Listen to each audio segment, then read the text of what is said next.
Hello everyone, welcome back to my YouTube channel that is patho for me. तो दोस्तों कैसे हैं आप सभी लोग।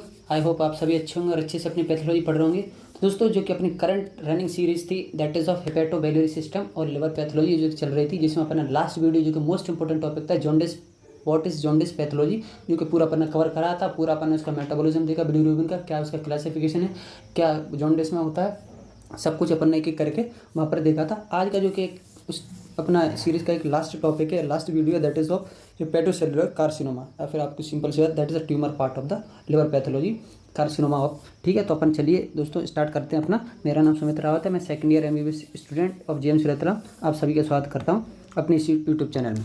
ठीक है दोस्तों, तो चलिए अपन टॉपिक अपना स्टार्ट करते हैं, बाकी बातें अपन लास्ट में करेंगे। ठीक है, तो हेपेटोसेलुलर कार्सिनोमा मतलब हेपेटो मतलब लिवर के, सेल्स का क्या है कार्सिनोमा मतलब एक तरह से प्रोलिफरेशन, बहुत ज़्यादा क्या बन गया, सेल्स बनने गए हैं, जिसकी वजह से अपन एपेटोमा भी इसको बोलते हैं। मतलब सेल्स का बहुत तरह के, एपेटोमा मतलब होता है बहुत सेल्स एक जगह इकट्ठे हो गए, उनका एकदम डिवीजन होते होते। ठीक है, that is the most common primary malignant tumour. क्या बोला मैंने, मैलिग्नेंट ट्यूमर। ठीक है, तो मैलिग्नेंट ट्यूमर है that is of the liver.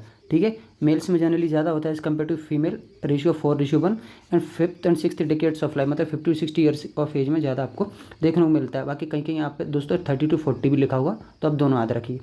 Tumour supervenes on cirrhosis 70 to 80% of cases में, मतलब सुपरवेंसिस मतलब सिरोसिस को एक तरह से लीड करेगा, एक तरह जिसको सिरोसिस हुआ उसमें जनरली ऐसा ट्यूमर देखने को मिल सकता है।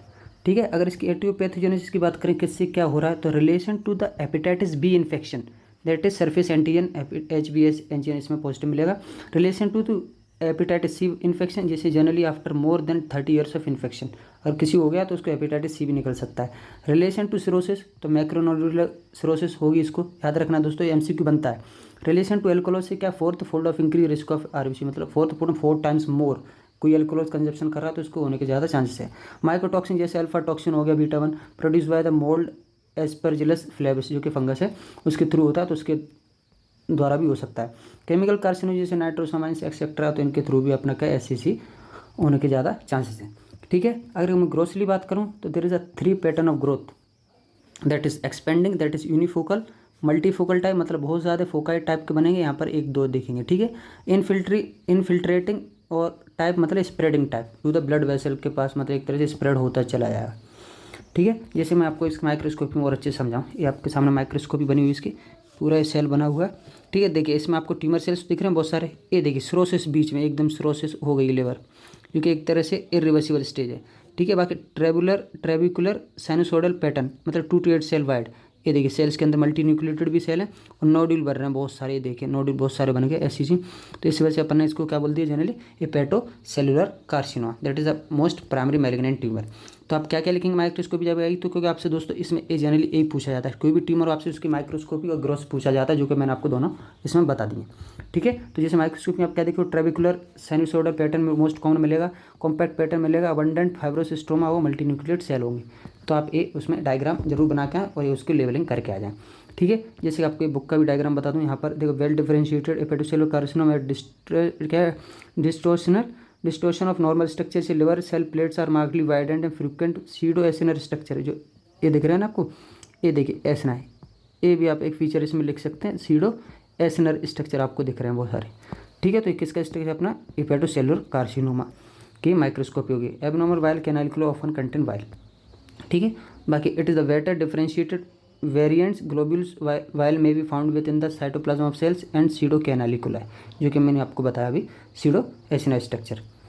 बाकी ये थोड़ा इसका हेपेटाइटिस सी से रिलेटेड जैसे मैंने बताया था, तो आपके सामने उसी से रिलेटेड है। हेपेटाइटिस सी में अपना जो नोडुल फॉर्मेशन होता है, सिरोसिस डिस्टिंग लार्ज नोडुल इसमें बढ़ रहे हैं, देखिए बहुत सारे लार्ज नोडुल, ये देखिए कितना बड़ा बन गया, दैट इज हेपेटाइटिस सी की वजह से related that to the hepatocellular carcinoma, ऐसा इसकी माइक्रोस्कोपी में दिखेगा दोस्तों।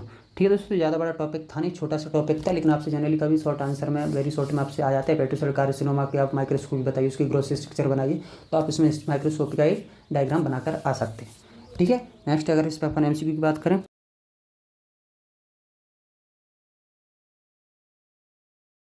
That is the incorrect known regarding hepatocellular carcinoma के प्रति क्या गलत है बताना है। ठीक है, तो the peak incidence of SCC in the areas in between 20 to 40 years, जैसे अभी मैंने आपको बताया था 50 to 60 भी ठीक है, बाकी 20 to 40 भी कहीं लिखा है तो वो भी ठीक है, ये ठीक है। Worldwide liver cancer is the 5th leading cause of death, ये तो आपका याद रखना, 5th लीडिंग कॉज है एज ए स्टेटमेंट।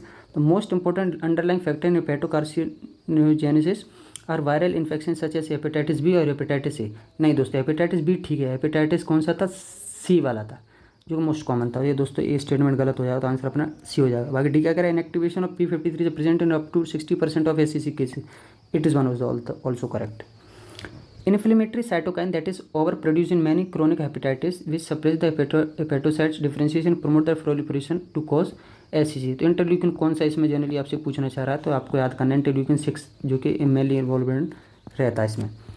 ACC में अपीयर ग्रोसली, मतलब ग्रोसली क्या क्या है, ग्रोसली स्ट्रक्चर तो अभी अपन ने देखा था ऊपर, यूनिफोकल था, मल्टीफोकल था, डिफ्यूज इन्फिल्ट्रेट कैंसर, ठीक है। तो तीनों की तीनों क्या हो जाएंगे इसमें, ऑल ऑफ दिस आंसर इसका हो जाएगा, ठीक है दोस्तों। तो ये आपके सामने ऐसा आपको स्ट्रक्चर बना के भी आना है, ठीक है। तो दोस्तों ये तो अपना रहा दोस्तों एक पूरा क्या अपनी हेपेटोबिलिटी सिस्टम में क्या क्या है, अपन इसको 4 से 5 वीडियो में कवर करा है, जो कि मैंने इंपॉर्टेंट टॉपिक थे वो मैंने आपको सभी कवर करा दिए हैं, ठीक है दोस्तों। तो आप इनको अच्छे से एक बार वीडियो देखिए और वीडियो देखने के बाद अच्छे से एक प्रॉपर एक रीडिंग तो आपकी एक लाइन टू लाइन बुक की लगनी चाहिए रिलेटेड टू दिस मतलब टॉपिक्स, ठीक है दोस्तों। बाकी नेक्स्ट सीरीज होगी अपना उसमें बहुत जल्दी मिलेंगे, लगाओ अपना पैथोलॉजी खत्म होने वाला है, सिस्टम पैथोलॉजी, ठीक है दोस्तों। तो चलिए नेक्स्ट वीडियो में बहुत जल्दी मिलेंगे, तब तक आप पढ़ते रहिए हेपेटोसेलुलर कार्सिनोमा। और अगर आपको मेरा पढ़ाना दोस्तों अच्छा लग रहा हो तो प्लीज़ मेरे चैनल को सब्सक्राइब कीजिए, अपने दोस्तों को वीडियो को शेयर कीजिए ताकि they also get that benefit, ठीक है दोस्तों। तो नेक्स्ट वीडियो में बहुत जल्दी मिलेंगे, आपका बहुत बहुत धन्यवाद।